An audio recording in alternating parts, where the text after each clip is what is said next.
have slashed the price of Christmas holidays in an attempt to tempt us to take a break abroad. Earlier, I was joined by Julia Bue-Said, Chief Executive at Advantage Travel Partnership, and Simon Calder, the Independent's travel correspondent. And I began by asking Julia for her reaction to the end of the red list. I think in one sense, clearly it's positive news that we are doing away with those countries on the red list. What is not great, however, is the government have not made it clear at all what is happening to the managed quarantine facility. And even more importantly, there is a comment that they're not reviewing the test requirements until January, which essentially means we are, 10 days or so to Christmas. We've got lots of families looking to travel, lots of people travelling for business in the new year, and we've still got chaotic, onerous, extortionate testing regime in place, which has really flattened confidence overnight. Well, you say it's onerous, but clearly the government's been very, very concerned about the rapid spread of Omicron, and there is a requirement for people to take a test before they get on a plane to come to the UK, and then to get a PCR within a couple of days of getting back. And so long as that is negative, it's only a couple of days of isolation maximum.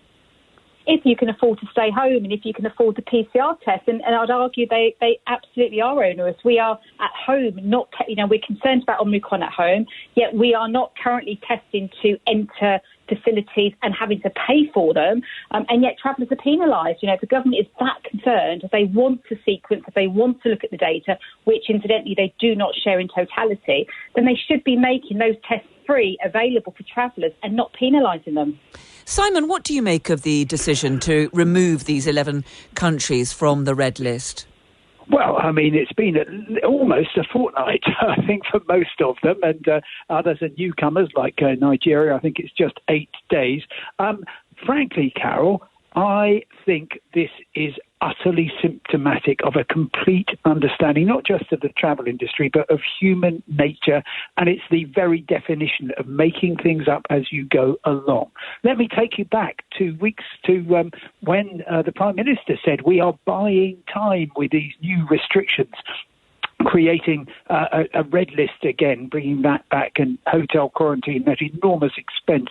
And, of course, this has had the terrible impact on so many families who are hoping to get together, and all sorts of plans have been cancelled. They also brought in that, as we were hearing, the PCR test and quarantine until you test negative. A week ago, we had the pre-departure test brought back in. So it really is, let's test again like we did last summer. And even once we've done all that, even when the health secretary, after very heavy trailing in friendly newspapers, shall we say, announced the end of the red list earlier on today, they hadn't even thought, we've got many thousands of people in hotel quarantine. What happens to them? And what's particularly scandalous is that... And it's still not clear what the situation is for those people who are paying a lot of money to be in quarantine hotels. Well, we got half of it during the evening. The Cabinet Office Minister came back and said, we've had to think about this now, and you're able to sort of scarper from 4 o'clock in the morning onwards. Still haven't worked out what happens to the money they have paid. But I was on to them on Monday when, after I've read all the leaks that they'd announced to their favourite newspapers, and I said, well, okay, so what's going to happen to those people? And they hadn't thought about it then. They hadn't even thought about it when they made the announcement. This is, as people are saying, a government which is instilling so much uncertainty, so much chaos, incoherence into travel that, frankly, even though we've got sort of slightly easier restrictions because South Africa's no longer on the red list, I'm loath to go away just in case of what they might come up with next, since it bears so little resemblance to any kind of rational behaviour. And if Simon Calder, who's probably one of the most well-travelled people in the whole country, is feeling anxious about embarking on any kind of trips. Julia, presumably there are many other people who are deciding, even if they had something booked for Christmas, that it's not worth the risk because, of course, they don't know what the rules are going to be necessarily in the country they're going to. That could change, and the rules could change concerning what restrictions they would face when they get back.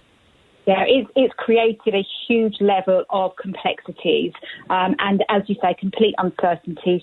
Families at this time of the year looking to get away for a lovely, Christmas holiday. But actually what we have seen overnight, literally when the new regime came in place last week with the pre-departure test, we've seen sales drop off a cliff. The lack of confidence out there is colossal. And people really don't know how to navigate their way through it because it's exceptionally complex, plus the rules of where you're travelling to. And actually, there's a lot of panic. We need some pragmatic decision-making, some pragmatic leadership, stop the panicking and just calm. And also travel is not discretionary for a lot of people. A lot of people haven't seen family and friends for a couple of years now. They were looking forward to this time away, which has now been made almost impossible. Simon, we are in the middle of a global pandemic. There is a new variant, Omicron, which is spreading very rapidly indeed. Isn't it fair enough if people argue, as some scientists do, that people simply shouldn't be travelling at the moment? There's just too many risks involved and too many risks in further spreading a disease which, by any standard, is potentially very dangerous. Yes, and there will be a whole load of Times Radio listeners thinking, yep, Carol, absolutely right. After all, air travel got COVID where it is today. The Omicron variant didn't come in on its own. It was brought here by air travel from wherever we finally find out it originated. And yes, you absolutely can make a case for, OK, let's stop all travel. Now, the trouble is that comes with such an enormous cost, and it doesn't necessarily come with particular protection. If you go back to November 2018, the Department of Health came out with a really interesting paper, and it said, OK, next influenza pandemic, that's what we were worried about then. What's going to be the effect of stopping, say, 70% of flights? And they decided actually almost none. 90% of flights, you might delay it by a couple of weeks.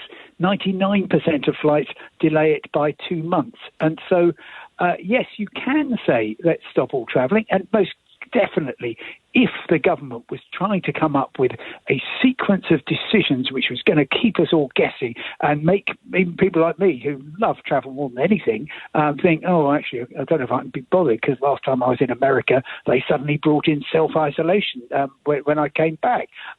It is succeeding in squashing any appetite of travel, and it's also making it really a stressful and expensive business. Now, it doesn't actually matter two hoots if I can't go off and have yet another holiday. It really does matter a great amount if families who haven't had a break for a couple of years are denied it, and if people who haven't seen loved ones for months and months and months cannot see them because the rules are too uncertain or they can't afford the extra testing. That is the real offence here, and I think the government, when we finally, the dust settles and we become accustomed to endemic COVID, I think the people who've been taking these decisions will have some serious questions to answer. Julia, what would you say, though, to that point, that, that we are in a global pandemic with a very rapidly spreading variant, and it's simply too risky for people to be trying to travel at the moment? Well, I would argue the risk is probably greater here domestically than it is abroad, and we've seen that right throughout the summer. I'm not a scientist in that, all I can do is look at the data that's made available to us and work with our industry partners in terms of how we can ensure that there are clear public health measures in place to enable safe travel, which ironically is something the industry it's always about safe travel. But the data right the way through the pandemic has never shown us that there are variants of concern that the red list in particular stopped from entering the UK. And in fact, what it has shown is that domestically, the variants are here already. There are no variants that we're unaware of, and Omicron was that case. I'm struggling with 8 days ago, Nigeria was so dangerous we had to place people travelling from Nigeria in a managed prison facility at Heathrow Airport or wherever. I'm struggling with the concept that 8 days later it's now safe. The government deemed that safe. It is, you use the word, Carol, dangerous, but it is that dangerous. And public health, this is all about public health.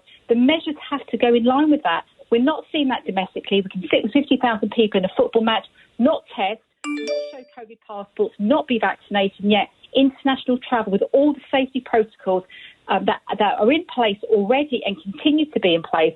That is not, but that it is seen as the kind of the big bad COVID spreader, okay. and we're not seeing that at all in any of the data that we've seen.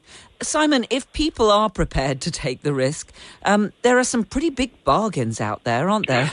Oh, it's fantastic. And actually being short term, booking very, very late is no help at all whatsoever for Julia and the Advantage travel agencies that she works with, but it's going to be great for you and I. I mean, I am looking at a fortnight's package holiday flying from Cardiff on Saturday to Alicante, staying in lovely Calpe on the Costa Blanca, £350 for a fortnight. That's £25 per person per night. That includes your flight, your accommodation, transfers, baggage. And it's ludicrous. And Ryanair can barely sell its Liverpool to Alicante flights. They're almost giving them away, going out the Wednesday before Christmas, coming back Boxing Day or a day or two after that. 20 quid return. Okay. It is ludicrous. And that shows just how much damage is being done to the travel industry. And when finally the government sort of wakes up and thinks, oh, yeah, we used to have the best travel industry in the world, we don't seem to anymore, it will be absolutely on them. And we haven't even mentioned the inbound travel industry. Of course, every change like this is absolutely destroying any hope we had of attracting visitors back to the UK. And Julia, yes, as Simon points out, people who are prepared to take the risks could find some really good bargains, but presumably the pressure on the travel industry, especially some of those smaller operators, is immense. Do you fear that these latest twists and turns in the rules are going to see more people in the travel business going out of business? I think it's a really interesting point. I don't think there is any sector or any business that can cope with a consistent 90% deficit in their sales for a 20-month period. I don't think there'd be anybody that could. The travel industry, a lot of my members, a lot of travel agents have done exceptionally well to really try to trade through an exceptionally difficult time. But they're getting to a point where government restrictions are making it impossible to trade through continuously. They are doing their very best to make sure they're there to support their consumers. We've not seen a huge amount of businesses go out of business. Quite ironically, to Simon's point, it's a robust, world-class industry. It was. So I think that, what we really now need to ensure we see is a bit of stability to enable these businesses to trade through, take advantage of some of these great offers that are out there. Don't accept the risk to travel. The risk is, to go away and not have a great time or not meet family and friends. That's an even greater risk. But there are some great offers out there. There are some great deals out there. And the best thing that anybody could do to really support the industry is make sure they're booking with a travel agent who not only will look after them, but will make sure they get the best advice and help them navigate through this very complex process that we have. Julia Bue-Said at Advantage Travel and Simon Calder from The Independent speaking to me just a little earlier this evening. Now,